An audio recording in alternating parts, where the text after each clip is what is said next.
안녕하세요. 역사에 숨겨진 이야기와 문학 속 세상을 탐험하는 시간입니다. 오늘 우리는 잠시 현재를 벗어나 거칠고 광활했던 19세기 말 호주 대륙의 심장부로 떠나보려 합니다. 한 편의 고전 추리 소설을 통해 당시의 시대상과 그 속에서 살아갔던 사람들의 복잡한 삶의 결을 함께 느껴보는 특별한 여정이 될 것입니다. 이 이야기가 여러분의 마음에 깊은 울림을 준다면 주변의 소중한 분들과 함께 나눔으로써 이 지적 탐험의 기쁨을 더욱 널리 퍼뜨려 주시길 바랍니다. 여러분의 구독과 공유는 저희가 더 좋은 이야기를 만드는 데 큰 힘이 됩니다. 자, 그럼 이제 와서 어필드의 소설 검은 경찰의 세계로 들어가 보겠습니다. 제1장 나쁜 소식은 단돈 1페니 스타 이브닝 스타 대화제 사건의 전말을 확인하세요. 맨발의 신문팔이 아이들의 앙칼진 목소리가 사방에서 울려 퍼집니다. 뉴질랜드 오클랜드의 번화가 퀸스트리트의 오후는 언제나처럼 활기로 가득합니다. 은행과 사무실의 업무가 끝나고 뜨겁게 달궈진 보도를 따라 집으로 향하는 각양각색의 사람들로 거리는 인산인해를 이룹니다.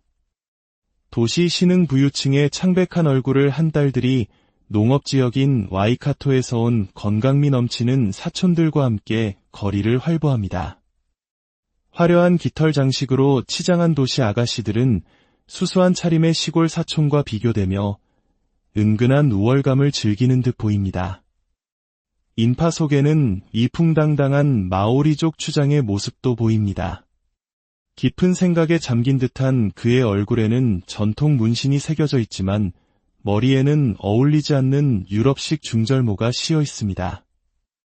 또 다른 마오리족 사람들은 오랜만에 만난 친구와 코를 비비며 눈물의 인사를 나누거나 거미처럼 교활한 눈빛의 백인 변호사들과 토지 문제로 상담을 벌이고 있습니다. 그 변호사들은 순진한 원주민들의 조상 대대로 내려온 땅을 개걸스러운 탐욕으로 집어삼키고 있었죠. 마치 우리의 구한말, 서구 열강의 이권 침탈을 떠올리게 하는 씁쓸한 풍경입니다. 그때 한 무리의 소년들이 흰 조끼를 입은 광산 중개인을 향해 달려듭니다. 마치 벌레를 발견한 물고기 떼처럼요. 아이들은 서로 뒤엉키며 자신들만의 알아들을 수 없는 은어로 외칩니다. 스타, 이브닝 스타, 화재 사건의 전말, 그리고 호주 탐험가의 비극적인 죽음, 마지막 외침에 채찍을 손에 들고 길가에 서 있던 한 젊은 남자가 흠칫하며 돌아봅니다. 그는 서둘러 신문 한 부를 사서 탐욕스럽게 기사를 훑어내립니다. 결국 사실이었군. 그는 나지막이 중얼거리며 잠시 깊은 생각에 잠깁니다. 그의 이름은 클로드 앵글랜드. 헐렁한 노퍽 재킷과 승마 바지 차림, 햇볕에 그을린 정직한 얼굴 위로 살짝 젖혀 쓴 펠트 모자는 이 새로운 땅의 지적이고 활동적인 개척자의 이상적인 모습을 보여줍니다. 잘생겼다고 말하기는 어렵지만 곤경에 처했을 때 누구라도 기꺼이 의지하고 싶어질 만큼 강인하고 믿음직한 인상을 풍기는 청년입니다. 그는 잠시 생각에 잠겨 있다가 문득 신문과 손목시계를 번갈아 보고는 인파 속으로 황급히 사라집니다. 젊은 클로드의 마음을 사로잡은 뉴스는 석간신문의 전신 기사란에 실려 있었습니다. 퀸즐랜드, 케언스 발. 지난주 타전된 다이사트 박사의 사망 소식이 사실로 확인됨. 미첼강 인근 지역을 탐험하던 중 심각한 추락 사고를 당했으며 사흘 후 사망함.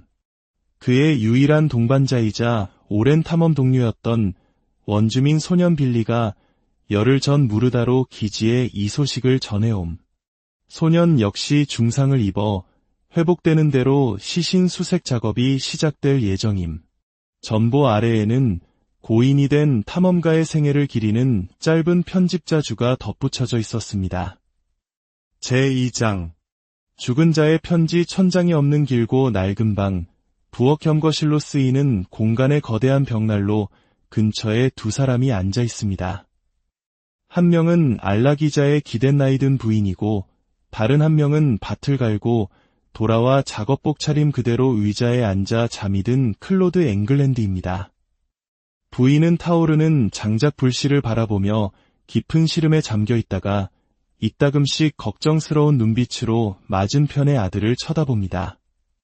클로드는 잠들어 있었지만 그의 꿈속은 평온하지 않은 듯 입술을 실룩이고 손을 움찔거리며 잠꼬대를 중얼거립니다. 그때 밖에서 개 짖는 소리가 날카롭게 들리자 클로드가 눈을 뜹니다. 그는 자신을 바라보는 어머니의 미소와 마주칩니다. 클로드, 아무래도 푹 자진 못한 것 같구나. 퀸즐랜드에 가는 꿈을 꿨어요.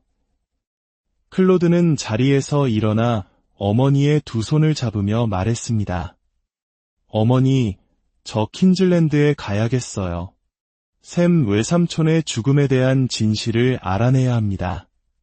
끔찍한 전보를 본 이후로 꿈에서 외삼촌이 계속 저를 부르셨어요. 뭔가 이상한 일이 있는 게 틀림없어요.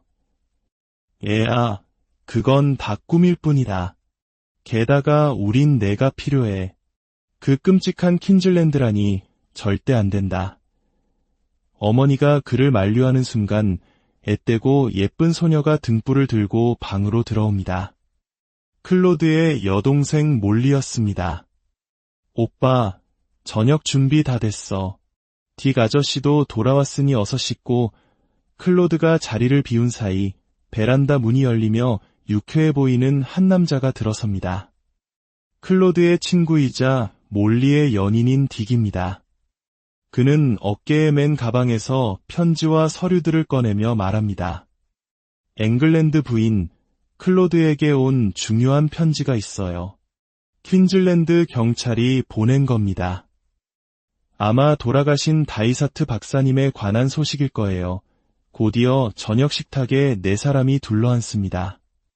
영국에서 함께 뉴질랜드로 건너와 농장을 일구며 사는 앵글랜드 부인과 그녀의 아들딸, 그리고 북아일랜드 출신의 청년 딕.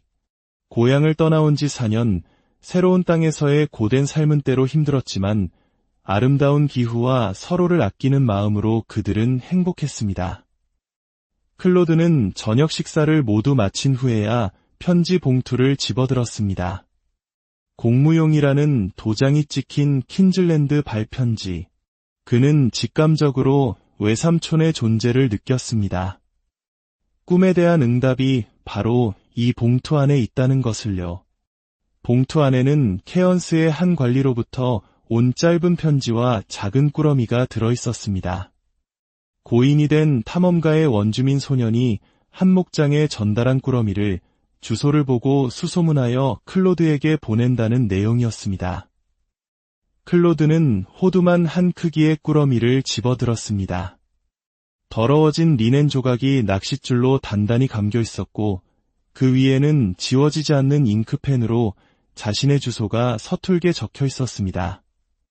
겉포장을 벗기자 나무마개로 막힌 빈 권총 탄피가 나왔습니다. 클로드의 떨리는 손가락이 나무마개를 뽑아내자 조심스럽게 접힌 스케치북 종이 한 장의 모습을 드러냈습니다. 그는 등불 아래에서 종이를 펼쳤습니다. 떨리는 필체로 쓰인 글씨는 마치 부상당한 사람이 쉬어가며 쓴 것처럼 문장마다 힘과 모양이 달랐습니다. 클로드의 어머니가 다가와 아들의 어깨에 손을 얹고 구겨진 종이 위에 남겨진 오빠의 마지막 흔적을 눈물 어린 눈으로 바라봅니다. 아들아, 읽어주렴. 난 도저히 못 보겠다. 클로드는 나지막한 목소리로 편지를 읽기 시작했습니다. 나의 조카, 뉴질랜드 오클랜드의 클로드 앵글랜드에게 나는 내 일을 마치지 못한 채 죽어가고 있다. 내가 죽어서라도 평안히 쉴 수 있도록 이 일을 내가 마무리해 주길 바란다. 내가 너무 오랫동안 소홀했던 이들에게 속죄하고 싶구나. 내 어머니가 때가 되면 모든 것을 설명해 줄 것이다. 내가 지금 누워있는 이곳으로 와다오. 영국에서 나와 함께 지냈던 빌리를 기억하지? 그 아이를 믿어라. 이 편지를 무사히 전해줄 거라 믿는다. 반드시 빌리와 함께 단둘이서 와야 한다. 그리고 즉시 와야 한다. 모두에게 작별을 고한다. 내가 화학 공부를 계속하고 있기를 바란다. 목장주들과 경찰을 조심해라. 이 편지를 읽기 어렵겠지만 반드시 전부 읽어야 한다. 사무엘 D. 다이사트 편지를 다 읽은 후 잠시 침묵이 흘렀습니다. 어머니는 외삼촌이 외로운 무덤에 사랑하는 조카가 찾아와 주길 바랐을 것이라며 위험한 킨즐랜드로 가는 것을 극구 말렸습니다. 하지만 클로드는 편지에 무언가 다른 의미가 숨어 있다고 확신했습니다. 어머니, 외삼촌이 화학 공부를 언급하신 부분이 이상하지 않으세요? 그 순간 클로드의 머릿속에 섬광이 스쳤습니다. 그는 편지를 다시 집어들고 탄피를 살폈습니다. 그리고 빛바랜 노스의 표면에 긁힌 듯 새겨진 단 하나의 단어를 발견했습니다. 고대 그리스어였습니다. 숨겨진. 클로드는 중얼거렸습니다. 숨겨져 있다고? 대체 무엇이? 제3장. 유레카. 비밀의 발견. 클로드와 딕은 밤늦도록 등불 아래에 앉아 편지의 수수께끼를 풀기 위해 머리를 맞대고 있었습니다. 딕이 편지 한 구석에 작게 쓰인 이상한 기호를 발견했습니다. 이건 그냥 낙서가 아니야. I, 십자가, 6, 0, 그리고 H, 2, 0. 이게 대체 무슨 뜻일까? 그 순간 클로드는 친구의 팔을 붙잡으며 외쳤습니다. 알아냈어. 그건 화학 기호야. 요오드와 물을 뜻하는 거야. 그러나 요오드가 이 편지와 무슨 관련이 있는지 알아내지 못한 채 시간은 흘러갔고 모두가 잠자리에 들었습니다. 홀로 벽난로 앞에 앉아 고뇌하던 클로드의 머릿속은 복잡했습니다. 그때 방구석에서 고양이가 쥐를 잡으며 책 몇 권을 떨어뜨리는 소리가 났습니다. 짜증 섞인 마음으로 책을 주워들던 클로드의 손에 낡은 공책 한 권이 잡혔습니다. 학창시절 과학 수업 내용을 필기했던 낡은 노트였습니다. 그는 무심코 노트를 펼쳐보았습니다. 그리고 한 메모에 시선이 멎었습니다. 요오드는 물속의 미생물이 동물성인지 식물성인지 구별하는 데 사용된다. 녹말을 포함하지 않는 동물성 미생물은 색변화가 없지만 녹말을 포함한 식물성 미생물은 요오드와 만나면 푸른색으로 변한다. 녹말, 살뜨물. 바로 그 순간 잠 못 이루던 딕이 방으로 들어왔습니다. 놀랍게도 그 역시 암호 해독의 열쇠가 요오드일 것이라는 생각을 하고 있었습니다. 두 청년은 와인잔에 옅은 갈색의 요오드 용액을 담아왔습니다. 클로드는 떨리는 손으로 편지 한쪽 모서리를 용액에 적셨습니다. 두 사람은 숨을 죽이고 결과를 지켜보았습니다. 아무 변화도 없었습니다. 실망한 클로드는 이내 편지 전체를 용액에 담갔습니다. 그러자 마법 같은 일이 벌어졌습니다.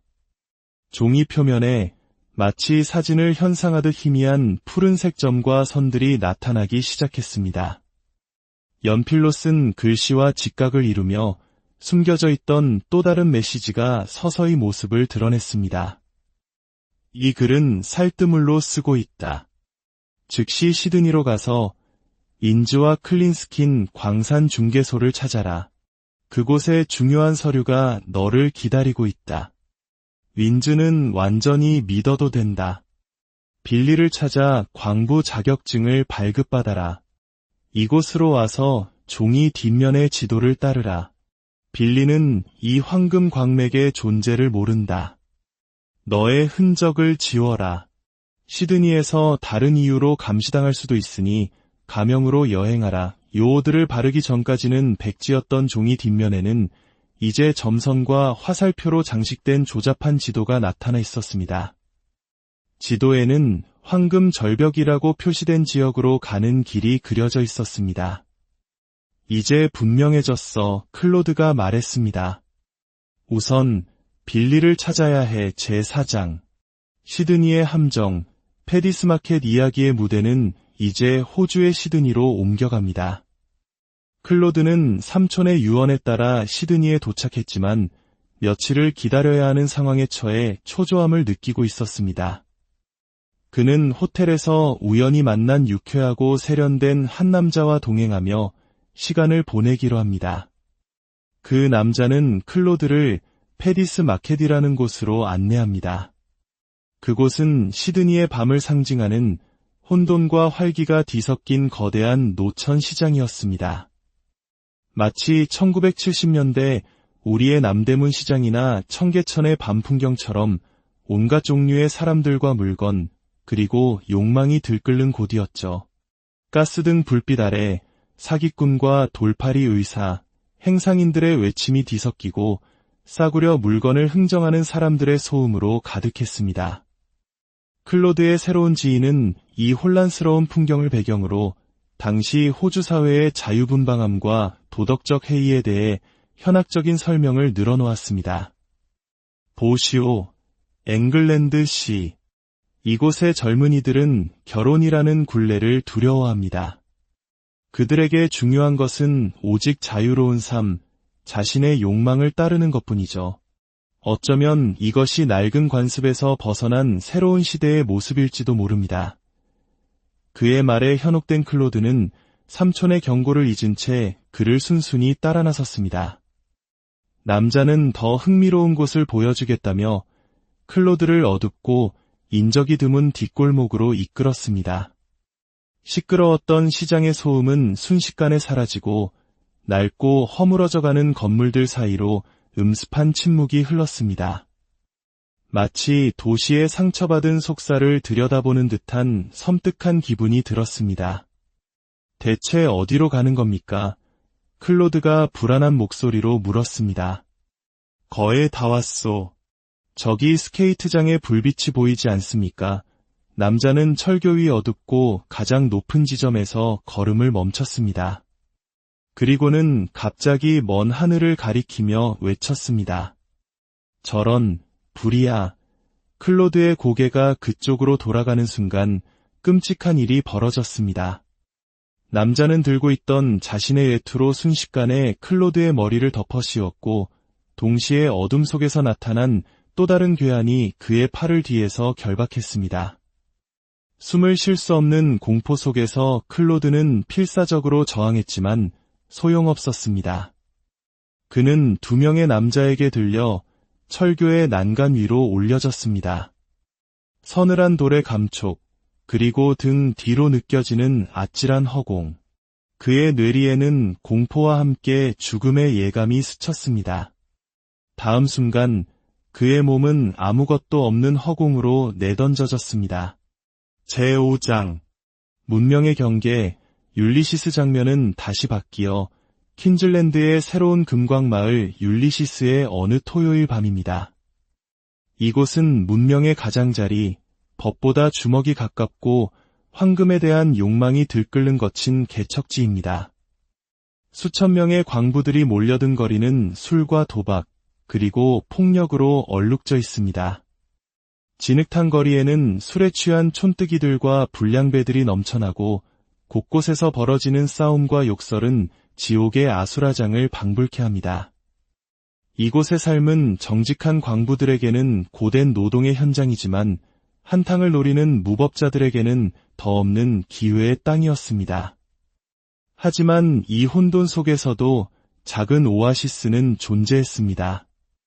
퀸즐랜드 연방은행 지점장 사택에서는 조촐한 파티가 열리고 있었습니다. 지점장의 아내가 연주하는 피아노 선율이 흐르는 거실에는 이 거친 땅에서 문명인으로 불리는 몇몇 사람들이 모여 있었습니다. 그들은 당시 개척지 백인 사회의 가장 민감한 문제, 즉 호주 원주민에 대한 처우를 주제로 열띤 토론을 벌이고 있었습니다. 새로 부임한 영국인 청년 졸리는 원주민에 대한 무자비한 폭력을 비판했지만 다른 이들의 반응은 냉담하고 충격적이었습니다. 목장주의 딸이라는 지점장의 아내는 천진한 얼굴로 말했습니다. 그 검둥이들이 뭐가 대수라고요? 그들은 도둑이고 야생 동물보다 못해요. 우리 아버지는 목장을 처음 개척할 때 퀸즐랜드의 그 누구보다도 많은 검둥이들을 쏴 죽였는걸요. 그녀의 말은 당시 백인 정착민 사회에 팽배했던 끔찍하고 뒤틀린 인식을 적나라하게 보여주었습니다. 그때 문이 열리며 한 남자가 들어섰습니다. 작지만 다부진 체격, 날카로운 눈매를 가진 그는 퀸즐랜드 검은 경찰의 경감, 퍼티스였습니다. 검은 경찰이란 원주민을 통제하고 탄압하기 위해 원주민 출신으로 조직된 특수경찰 부대를 의미했습니다. 그는 원주민들에게는 공포의 대상이자 백인들에게는 질서를 유지하는 영웅으로 여겨지는 인물이었습니다. 퍼티스 경감은 그곳에서 두 통의 전보를 받습니다. 하나는 상부로부터 케언스 지역으로 발령이 났다는 공식 명령이었고, 다른 하나는 그의 약혼녀로부터 온 비밀스러운 메시지였습니다. 급히 만나야 해요. 시드니에서 나쁜 소식이 있어요. 약혼녀의 메시지를 읽는 퍼티스 경감의 얼굴에 의미심장한 미소가 스쳐 지나갔습니다.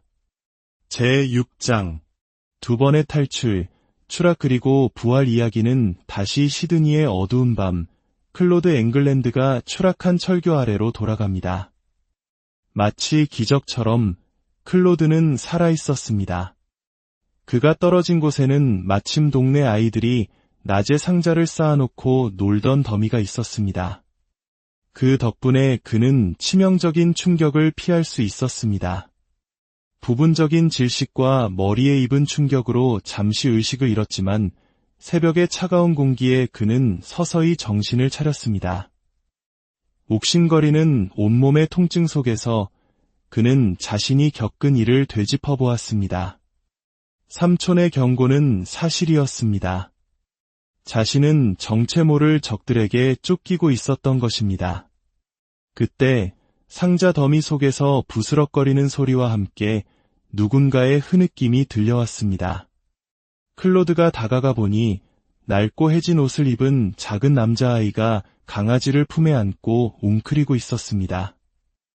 신문을 팔다 강도에게 돈을 모두 빼앗겨 집에 돌아가지 못하고 밤을 지새우던 아이였습니다. 클로드는 아이의 도움으로 위험한 뒷골목을 빠져나와 큰 길로 나올 수 있었습니다. 마침 순찰 중이던 경찰관과 마주쳤지만 클로드는 자신의 신변에 닥친 위험을 알리는 대신 단순한 사고였다고 둘러댔습니다. 삼촌의 일을 마무리하기 전까지 경찰에 얽히고 싶지 않았기 때문입니다. 다음 날 저녁, 몸을 추스른 클로드는 다시 거리로 나섰습니다. 그는 자신을 구해준 아이처럼 거리에서 신문을 파는 아이들을 유심히 관찰하기 시작했습니다.